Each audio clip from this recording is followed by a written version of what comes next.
अस्सलाम वालेकुम नाजरीन, मैं हूं आपका अपना मेज़बान ज़ुहैब सागर और आप देख रहे हैं मेरा अपना यूट्यूब चैनल। नाजरीन, आज मेरे साथ एक बहुत ही मासूम और खूबसूरत लड़की बैठी हुई है।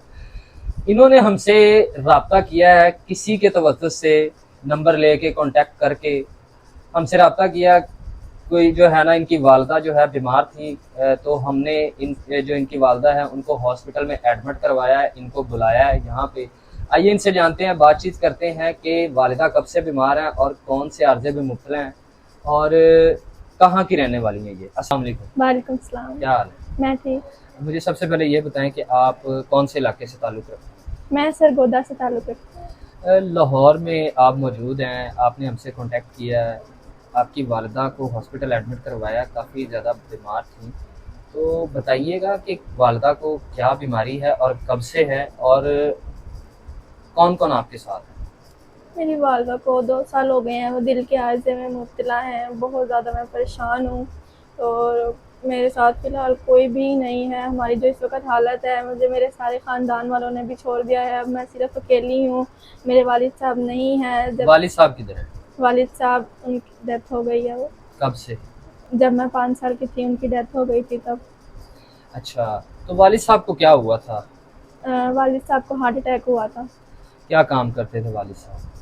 वो हमारी कुछ ज़मीनें थीं सरगोदा में, वो ज़मीनों को सँभालते थे।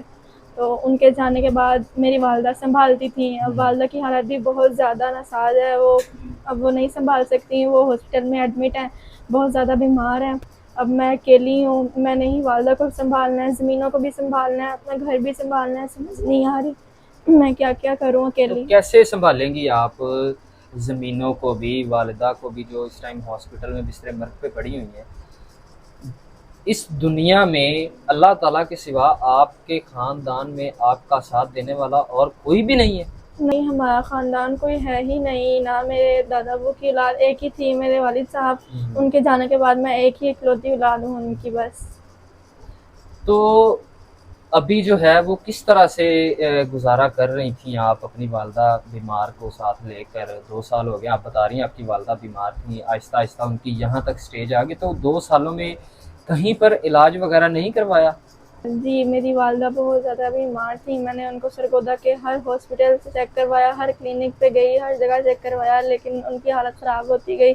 मैंने उनको बहुत मनाया कि लाहौर चलते हैं, वहाँ से चेक करवाते हैं, क्या पता वहाँ से आप ठीक हो जाएँ, लेकिन वो नहीं मानी। ये तो आपका शुक्रगुज़ार हूँ मैं बहुत ज़्यादा कि आपने उनको मनाया, आप उनको लेके आए। अब बिल्कुल ऐसे ही है। हमने भी बहुत कोशिशें करके आपकी वालदा को मना के यहाँ पे लाहौर शिफ्ट किया है और जब डॉक्टर साहिब ने उनको चेक किया है, उनके टेस्ट वगैरह किए हैं, रिपोर्ट्स आई हैं, तो उनमें पता चला है कि उनके दिल के 2 स्टंट जो हैं वो बंद है, जिनको हम पंजाबी में नाज़रीन वाल कहते हैं, वो वाल बंद हैं।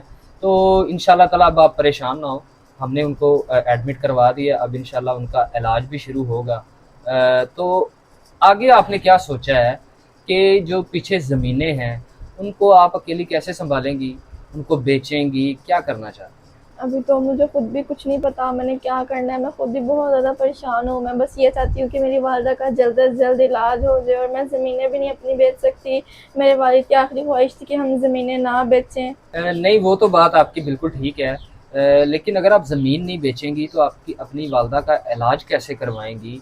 3.5 लाख रुपए का जो है वो अमाउंट है जो जमा करवानी है हॉस्पिटल में 1 हफ़्ते के दरमियान, वो कहाँ से आप लाएँगी? नहीं, वो उस चीज़ का मसला नहीं है, पैसे हमारे पास बहुत हैं, वो हो जाएगा, उस चीज़ की टेंशन नहीं है। बस मुझे इस चीज़ की टेंशन है कि मैं अकेली हूँ, मैं कैसे सबको सँभालूँगी, वालदा को भी देखना है, हॉस्पिटल में भी रहना है, ज़मीनें भी सँभालनी है। मुझे इस चीज़ की टेंशन है कि मैं अकेले ये सब कैसे सँभालूँगी। अ, चलें, अल्लाह बेहतर करेगा, वो तो अल्लाह ताला आपकी मदद फरमाएँगे। मुझे ये बताएँ कि पैसा भी आपके पास बहुत है, ज़मीनें भी आपके पास हैं, तो हमसे राब्ता आपने किस लिए किया है? आपकी वालदा को तो हमने हॉस्पिटल में एडमिट करवा दिया था, उसके बाद दोबारा आपने हमसे राब्ता किया है, उसकी क्या वजह है? मैंने आपसे राब्ता इसलिए किया है कि मेरी वालदा मुझे बहुत ज़्यादा ज़िद कर रही थी कि शादी कर लो, कि मेरी ज़िंदगी का कोई भरोसा नहीं है, तो तुम अकेली रह जाओगी, तो मेरे होते हुए तुम्हारा घर बस जाए और आपसे राब्ता करने की वजह दूसरी ये भी है कि हम मेरी वालदा को और मुझे सिर्फ़ आप पर अब यकीन है, तो आप ही सिर्फ़ हम दोनों का सहारा हैं। जी, बिल्कुल इंशाअल्लाह ताला ज़रूर। सहारा तो अल्लाह ताला की ज़ात होती है हमें तो अल्लाह ने वसीला बनाया आपके लिए, और इंशाल्लाह ताला हम आपके लिए एक अच्छे से अच्छा बेहतरीन जो है वो इंसान ढूंढेंगे, रिश्ता ढूंढेंगे और आपका रिश्ता ज़रूर करवाएंगे। बहुत सारे लोग हमारी वीडियोस जो है ना वो देखते हैं और हमसे रब्ता करते हैं, एक अच्छे रिश्ते की तलाश में होते हैं, ओवरसीज़ पाकिस्तानी होते हैं।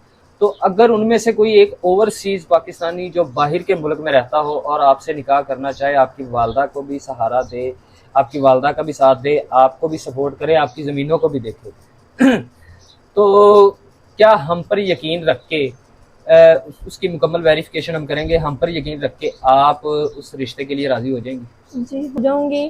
तो लेकिन वो मेरी ज़मीनों को संभाले, यहीं पर रहे, मुझे संभाले, मेरी वालदा को संभाले, हमें छोड़ के ना जाए बस। मतलब अगर कोई ओवरसीज़ भी रब्ता करता है तो वो ये सोच के रब्ता करे कि मैंने अगर इनसे निकाह करना है तो मुझे बाहर का मुल्क छोड़ना पड़ेगा, पाकिस्तान में रह के उनकी ज़मीनों को देखना पड़ेगा और दोनों माँ बेटियों को संभालना पड़ेगा। जी किस तरह का लड़का होना चाहिए, किस तरह का लड़का हम ढूंढें आपके लिए?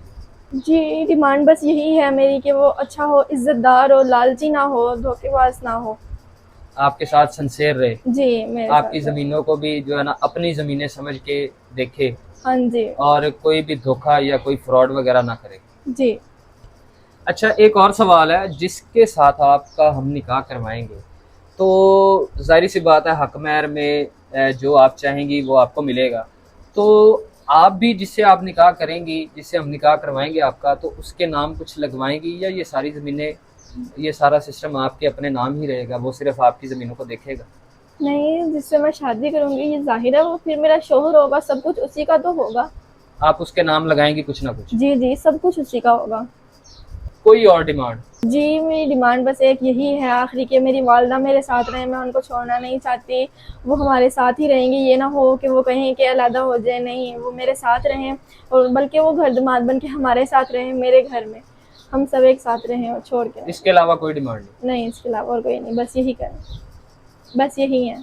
जी, तो नाज़रीन आपने सारी बातें सुनी हैं, माशाल्लाह बड़ी मासूम और बड़ी खूबसूरत हैं, इतनी उम्र भी नहीं है, अकेली हैं, परेशान इसलिए है कि वालदा इस टाइम हॉस्पिटलाइज हैं, ऑपरेशन है उनका हार्ट का, पैसों का कोई मसला नहीं है, शादी करना चाहती हैं, अपनी वालदा की ख्वाहिश पूरी करना चाहती हैं कि जीते जी वो इसकी शादी कर दें, इसका घर बसा दें। तो लड़का ऐसा चाहिए जो इसकी वालदा का भी सपोर्ट करे, इसकी वालदा को साथ रखे, इसको साथ रखे, इनकी ज़मीनों को देखे, लॉयल इंसान चाहिए, धोखेबाज फ्रॉडिये की कोई उम्मीद नहीं है यहाँ पे। लाज़मी और आखिरी शर्त यही है कि जो भी इससे निकाह करेगा वालिदा इसके साथ रहेगी। वालिदा अगर कोई कहे कि इससे निकाह करके इसको अपने घर ले जाएं, इसकी वालदा को नहीं रख सकते, तो ऐसे इंसान से निकाह बिल्कुल नहीं होगा। जो इनकी वालदा को साथ रखेगा उसी से निकाह होगा। ज़रूर रब्ता कीजिए, मुझे दीजिए इजाज़त।